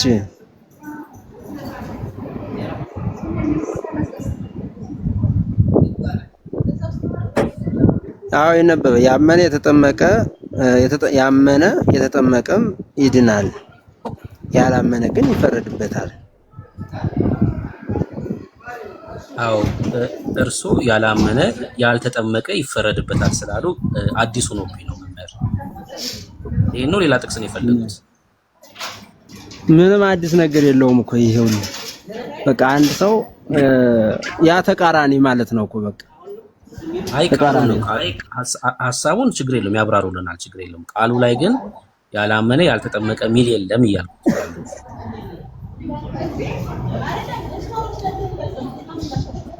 ስህተት እኮ ነው ብለህ ነው የምትገባው? ምኑ ነው ስህተት የሆነው? ያላመነ ያልተጠመቀ ብለዋል እርሶ። እንደዛ ሚል የለም እያልኩት ነው።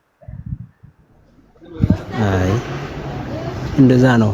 ይኸውልህ ያመነ የተጠመቀም አለለ ከመጀመሪያው።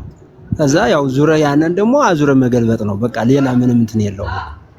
ማርቆስ ሳይገለብጠው ቀርቶ ዋናው መሰረቱን ነገር የሚድንበትን ነገር ነገረ አይደለ እኮ ማርቆስ የሚድንበትን ነገር ነገረ። ማርቆስ ሳይገለብጠው ቀርቶ እርሶ ሊገለብጡት ነው መምህር ነው ወይስ ማርቆስ መገልበጡን ረስቶት ነው? የእግዚአብሔር ሰው የሚድንበትን ነው መያዝ ያለበት። የፍርዱ ላይ ምን አንተ ላለመጠመቅ ፈልገህ ነው? አይ ተጠምቀናል፣ ችግር የለውም። እሱ ላይ እናወራለን፣ ችግር የለውም። ቃሉ ላይ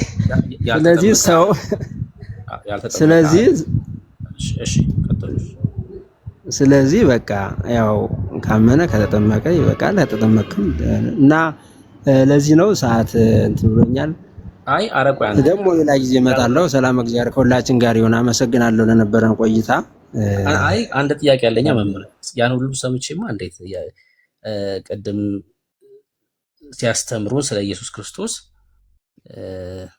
መጾም፣ መጸለይ እና መከራውን መካፈል አለበት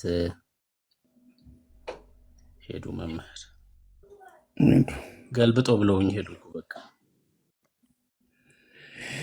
አዎ ነገር ሁሉ ተገለባብጦብናል እኮ በገድሉ የተገለባበጠብን ሰው ገልብጠዋል እኮ ወፌ ላላን የቀረን እኮ አሁን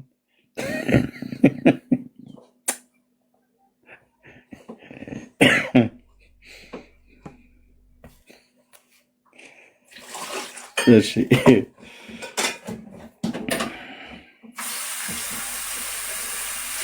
ኦኬ እሺ አሁን ይሄን እያየ ማንም ሰው አይገባም። ማንም ሰው አይገባም። ኦኬ አለ ግን እንደው ሌላ መልስ ሊሰጥ የሚችል ኦርቶዶክሳዊ ለተነሳው ነገር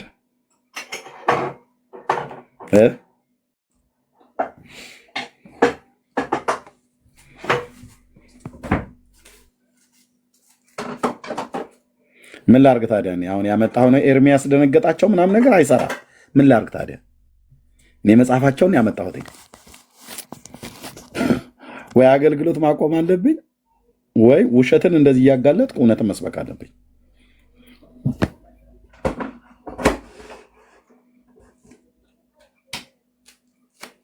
እስላሞች ሁሉ ይድናሉ ብላ ታምናለች የኢትዮጵያ ኦርቶዶክስ። በግልጽ ነገሯቸው ያልተጠመቀ እስላም ሁሉ ጭምር ይድናል፣ ጌታን ሳያምን ሳይጠመቅ በኦርቶዶክስ ቤተክርስቲያን አስተምረው።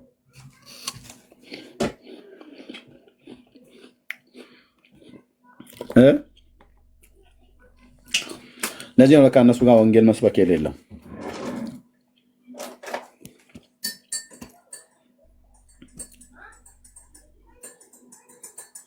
እሺ ገስት ያላችሁ በሙሉ ገስት የላካችሁ ውረዱ ወገኖች።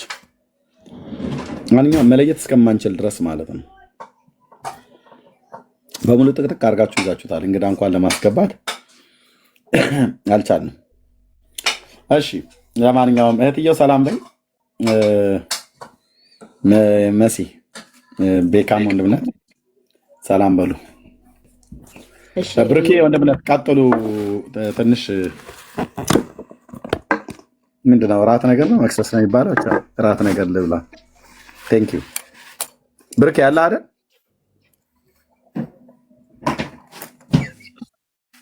እሺ ቀጥሉ።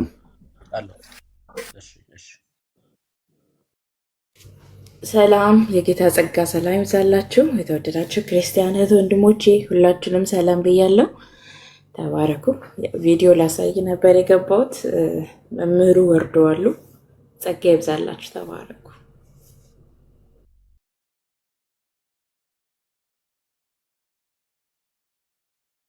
ቤኪ የቀጥል ሰላም በል ተብለሃል። ወንድምነት አለ። እሺ ሁላችንም ሰላም ብያለሁ። ቅዱስ ኤርሚያስ፣ ቅድስት ኤምዜድ፣ ቅዱስ ብሩኬ እንደ ቅዱስ ዳንኤል፣ ቅድስት ሶሊ፣ ቅድስት መሲ እንደ ቅዱስ ቤኪ እንደ ቅዱሳን ሁላችሁንም ሰላም ብያችኋለሁ። ከእግዚአብሔር ከአባታችን ከጌታም ከኢየሱስ ክርስቶስ ጸጋና ሰላም እናንተ ይሁን። ተባረኩ።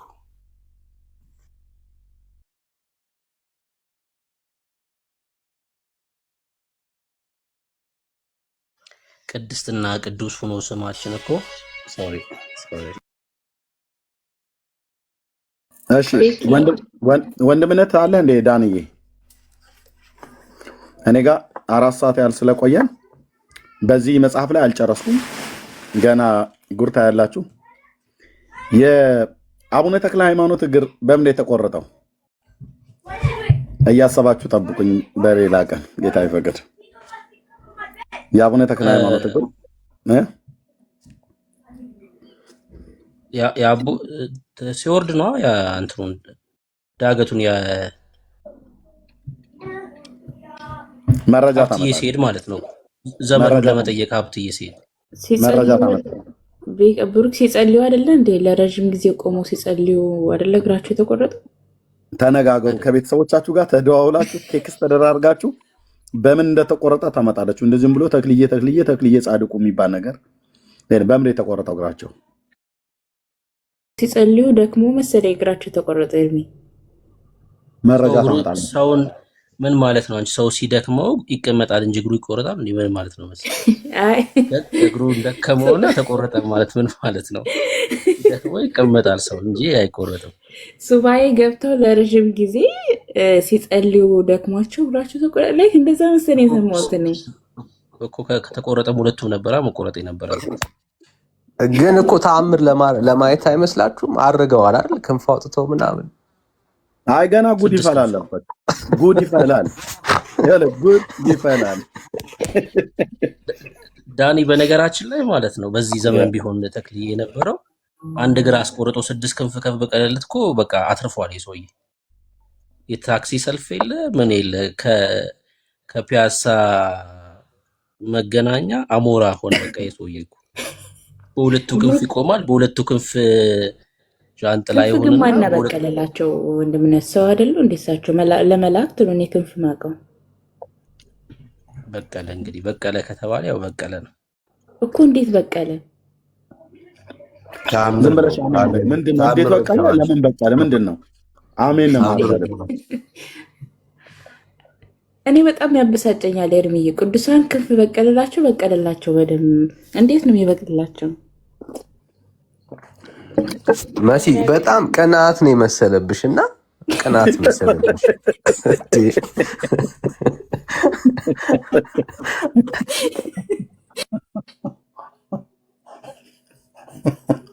እንዴ ለምን በቀለ? እንዴት በቀለ? መቼ በቀለ? እንዴት አይነት አበቃቀል በቀለ? እኛን አትጠይቂን እህትዬው። እዛው ዳሪያጅና የሚያውቅ እኔ ግን ሌላ ጥያቄ አለኝ። ለምንድን ነው ኢትዮጵያውያን ብቻ የሚሆኑት አሞራ ማለት ነው? እንዳለ ካያችሁ ኤርሚ ከክርስቶስ ሰምራ ጀምሮ እስከ ተክለ ሃይማኖት ዘራ ብሩክ ኢትዮጵያኖቹ ብቻ ናቸው አሞራ የሚሆኑት ክንፍ የሚያበቅሉት። አንድ የውጭ ማለት ነው ያበቀል የለም። አንድ እስራኤላዊ ሐዋርያ አንድም ነብይ ያበቀል የለም። የዮሐንስ አንገት ራሱ እኮ ክንፍ አብቅሏል አይደለ? ለረጅም ዓመት ክንፍ አብቅሎ ሲሰብክ አይደለም ይኖረው። ያ ዮሐንስ ይቀርና አንገት ራሱ የዮሐንስ አለ። ልክ ነው። የዮሐንስ አንገት 15 ዓመት እየበረረች ወደ አረብ ሀገር ሄዳ ሰብካለች። እኛ ሳይባርክ ተመለሰ እንጂ አረብ ሀገር መጣ። ሳውዲ አረቢያ ሁሉ እየሄደች ማለት እየበረረች አንገት ከተቆረጠ በኋላ 15 ዓመት።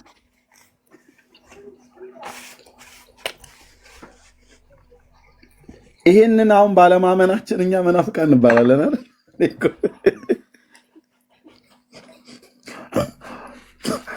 ይሄንን ተረት ያመነ ፒውር ክርስቲያን እንዲህ አይነት አድራሻና መድረሻ የሌለውን ተረት አላምንም ብሎ ያለ መናፍቅ፣ የማርያም ጠላት። ይፋረደኝ መድኃኔዓለም። ወንድምነት ከቻልክ አንተ ቤት ክፈት፣ አንተ ጋር እንቀይር። 4 ሰዓት ተኩል ተቀምጫለሁ። ከዚህ በላይ አልቀመጥም። ገስ ላይ ማለት ነው። ማነው ላይቭ የምንነግራችሁ? ወንድምነት መክፈት ትችላለህ?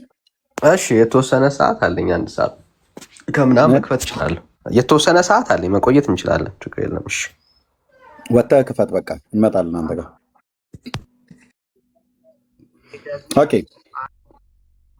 የምንነግራችሁ ወንድሞች እናቶች ልብ በሉ። እነዚህ መጽሐፍቶች ናቸው ትውልዱ ወደ መጽሐፍ ቅዱስ እውነት እንዳይመጣ የጋረዱ ጋሬጣ፣ እንቅፋት፣ ግርዶች የሆኑ ማለት ነው።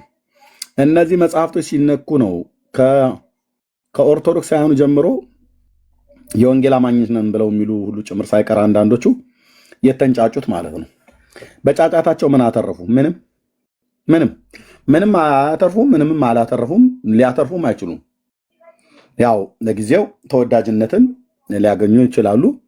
ከዛሬ 3 ዓመት በፊትም ሲቃወሙ ነው የነበሩ ሰዎች ይሄንን ነበር። ከዛ ቤተክርስቲያኒቱ ደግሞ በእነዚህ ዓመታቶች ውስጥ እግዚአብሔር በሰጠን ጸጋ ወንጌሉንም እውነት ጎለጎል እየሰበከን ሐሰትን ስናፈርስ አዩ ከላይ ያሉት ማለት ነው። እና ሁሌ እናንተ ሁላችሁ እንደሰማችሁት እሱን ቪዲዮ ባይዞ ይህንን ቪዲዮ የተናገሩበትን ድምፅ ሌላ ነገር ያልተቀላቀለበትን ቪዲዮ ፈልጋለሁ። ለማን የቤት ስራ ልስጥ? እህትየው መሲስቲ ለአንቺ ልስጥሽ። የዛ የሊቃውንት ጉባኤ ስብሰባ ላይ የነበረውን ብፁዕነታቸው ብፁዕ አቡነ ማትያስ የተናገሩትንም እነ ብፁዕ አቡነ ማርቆስ የተናገሩበትን ቪዲዮ ላኪን ይፈልገሽ፣ ሙሉን የስብሰባውን ማለት ነው። እና ቆርጠን እንይዘዋለን። አንዳንዶቹ ከድምፅ ጋር ከተለያየ ነገር ጋር ቀያይጠውት አስቀምጠውታል። ኦኬ። እና ምንድን ያሉት? መጽሐፍቶቻችን ጥራት ይጎላቸዋል። በኢትዮጵያ ኦርቶዶክስ ተዋሕዶ ቤተክርስቲያን ታሪክ ሆኖ የማያውቅ ነው ወንድሞች እናቶች፣ ሆኖ የማያውቅ ነው። እና ገድላት ድርሳናትን ወደ ማረም ገቡ ማለት ነው። ኦኬ። አሁን ፐብሊክ ላያደርጉት ይችላሉ እንጂ በጣም ብዙ መጽሐፍቶችን እንደሚጥሉ ምንም ጥርጥር የለንም። ፐብሊክ ግን ላያደርጉ ይችላሉ። ፐብሊክ ካደረጉት ምንድነው ሊሰማብን ይችላል ብለው ይላሉ። ግን እኛ ደግሞ ሰዎች እዛው ስላሉ እናገኛለን። የትኛው መጽሐፍ እንደታተመ፣ የትኛው እንደተጣለ፣ የትኛው እንዳልተጣለ ምንም ቤታችን ስለሆነ እናገኛለን ማለት ነው። ያም ሆነ ይህ ዋናው ሰው ከእንደነኛ አይነት መጽሐፍቶች ላይ ተላቆ መጽሐፍ ቅዱስን ወደ ማንበብ እንዲመጣ ነው። ስለዚህ የኢትዮጵያ ኦርቶዶክስ ተዋሕዶ ቤተክርስቲያን ሕዝቦች የሚኮሩባቸው ገድላት፣ ድርሳናት የተባሉቱ ጥራት የጎደላቸው መጽሐፍቶች መሆናቸውን እኛ ስንነግራቸው ኖርን። ለእኛ ንግግር ብፁዕነታቸው ብፁዕ አቡነ ማትያስና የሊቃውንት ጉባኤ ጠቅላይ ቤተ ክህነቱ አጠቃላይ ሁሉ ጨምሮ ጠቅላላ ጉባኤው ማለት ነው፣ አዎ እነ ኤርሚያስ ሲናገሩ የነበሩት መጽሐፍቶቻችን ጥራት ይጎላቸዋል ብለው ነው ስብሰባውን የዘጉት ማለት ነው። ስለዚህ ጥራት የጎደላቸው መጽሐፍቶችን ነው ኦርቶዶክሳውያኑ ሲያነቡ የኖሩት እስከዛሬ ድረስ። ለዚህ ነው በእነዚህ መጽሐፍቶች እኛ ፊት ቆመው ሊያወሩ አይችሉም። እነዚህን መጽሐፍቶች ይዘህ እኛ በመጽሐፍ ቅዱስ ብቻ አናምንም፣ የምናምነው በቀኖናም በትውፊት መጽሐፍት ነው ብለው የሚሉ ሰዎች የትኛው ቀኖና መጽሐፍትን ታምነዋለህ? አሳየን እስኪ የትኛውን መጽሐፍት ብለን ብንላቸው አንድ መጽሐፍ አይጠቅሱም። አንድ መጽሐፍ ይሄኛው ንጹህ መጽሐፍ ነው ብለው እኛ ፊት አይጠቅሱም። ጌታ ኢየሱስ ምስክሬ እኔ ፊት አይጠቅሱም። ኦኬ እሺ፣ ሰላም ለኪ። አዎ እሱማ እናንተ ቤት እኮ ተገኘ ብራዘርዬ። ያውም እኮ አምላክን ግብረ ሰዶም ነው ብላ ያለች ቤተክርስቲያን እኮ ያንተ ቤተክርስቲያን ናት። ያውም እኮ በመጽሐፍ አምላክን ማለት ነው ኢየሱስ ክርስቶስን ግብረ ሰዶም ብላ ያለች ቤተክርስቲያን ያንተ ቤተክርስቲያን ነች። መጽሐፍ ምንጭ ድርሳነ መድኃኔዓለም ወገድለ መባዓ ጽዮን ላይ ኦኬ፣ ገድለ ተክለ ሃይማኖት ላይ፣ ገድለ ክርስቶስ ማለት ገድለ እስትንፋሰ ክርስቶስ ላይ፣ ገድለ ዘርአ ብሩክ ላይ ኦኬ፣ ከወንዶች ጋራ አምላክህ መጥቶ ይሳሳማል ብላ ያለችው ቤተክርስቲያን ናት። ግብረ ሰዶም አላችሁ አይደለ? አዎ። ኦኬ፣ በእናንተ መጽሐፍት ላይ ነው የተገኘው ግብረ ሰዶማዊነት። ኦኬ ይኸው ነው ይኸው ነው ይኸው ነው። ስለዚህ በመረጃና በማስረጃ እዚህ አትችሉትም። ስዕል እንደመሳል አይደለም። ሰላም ለኪ ገብቶ ማውራቱ ስዕል እንደመሳል አይደለም። እና እንቀጥላለን። የማንም ጩኸት፣ የማንም ግርግር፣ የማንም ጋጋታ አያስቆመንም። ለማንም መልስ እንዲና እንደዛ ብለን አንልም። ስራው ይቀጥላል። ስራችንን ስንቀጥል ግን ያለ መረጃ ግን አናወራም። ያለ መረጃና ያለ ማስረጃ ኔቨር አልኩ። ሰማይ ምድር ቢደፋ ቢቀና አናወራም። ቴንክ ዩ። ስለዚህ ሌዝቢያዊነትና ግብረ ሰዶማዊነት የት ነው ያለው? በኦርቶዶክስ ተዋሕዶ ቤተክርስቲያን መጽሐፍት ነው። ሴት ሴትን እኮ አጸነሰች እኮ አስወለደች፣ በምራቅ አጸነሰች እኮ ብላ ኦፊሻል እኮ የጻፈች ቤተክርስቲያን ናት። ነውር ከተባለ እንገልጠዋለን። እፊቴ አትቆምም፣ እፊታችን አትቆምም፣ እፊታችን አትቆምም። ስለ የተወለድክበትን ቀን ትረግመዋለህ። በመረጃ ከሆነ ጌታ ኢየሱስ ምስክር ትረግመዋለህ። እና ለዚህ ነው ያው ዳር ዳር ብላችሁ ለማለት ነው። ሶፍት የምታስበሉ ብለው አንድ የሚዘፍኗት ነጠላ ዜማ አለቻቸው። እሺ እናንተስ ጋር አተላ የምታስልሱት እጣቢ የምታስጠጡት እጣቢ የጋንም እጣቢ ይጠጣል በኦርቶዶክስ ማለት ነው። ገድሉ ላይ የተጻፈ ድርሳነ መድኃኔዓለም ወገድለ መባዓ ጽዮን ላይ የእግር እጣቢ የምትጠጡት አባ ገብረ ኪዳን የተናገሩት አራት አይና የተባሉት ሊቀ ሊቃውንት ቪዲዮ አለን ማስረጃ።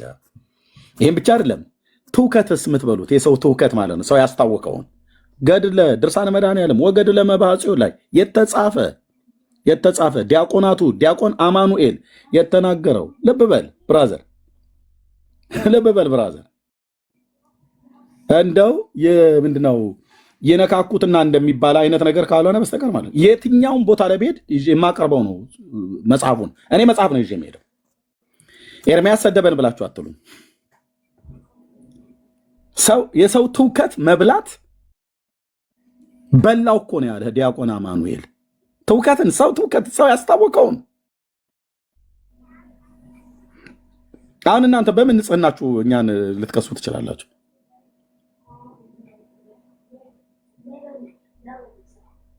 በምን ንጽህና ልትከስ ትችላለህ?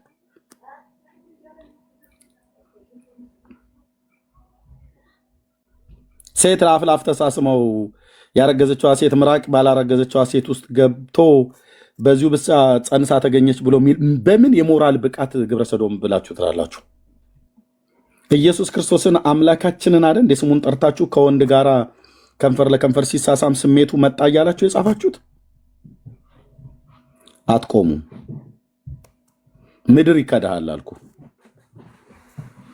ምድር ይከዳሃል አልኩ። ለዚህ ነው ጥግ ጥግ ሆነ የምታየው ማለት ነው። እና ከዚህ ሁሉ ተረታ ተረት ለማምለጥ ወደ እግዚአብሔር ቃል ወደ መጽሐፍ ቅዱስ ነው።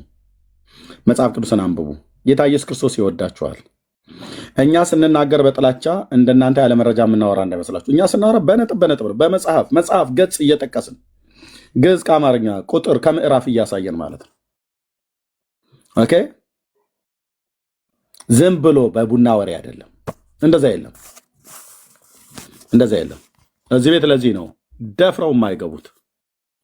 ከታች መጥተህ ኮሜንት ጽፈት ትሄዳለህ። በቃ አለቀ እንጂ አሁን እዚህ መምህራን ሳይኖሩ ቀርተዋል። ከበስተኋላ ስንት ሺህ ሰው ይሰማል። ቢሃይንድ ባይ ማለት ነው። እና ቴንኪ ወንድምነት ከፍቷል። ወንድምነት ጋር እንሂድ ወገኖች፣ ሁላችሁም ከገስት ላይ ላስወርዳችሁ ነው። ተባረኩ። ወንድምነት ጋር እንሂድ ከገስት ላይ አንዴ ልጠይቅ። እዛ ይሻላል።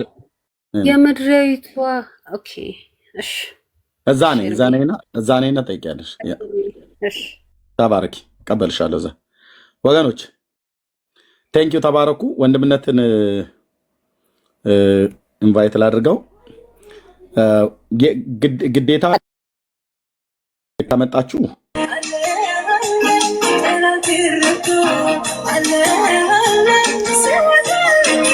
እሺ፣ ዳንዬ ጋር ሂዱ።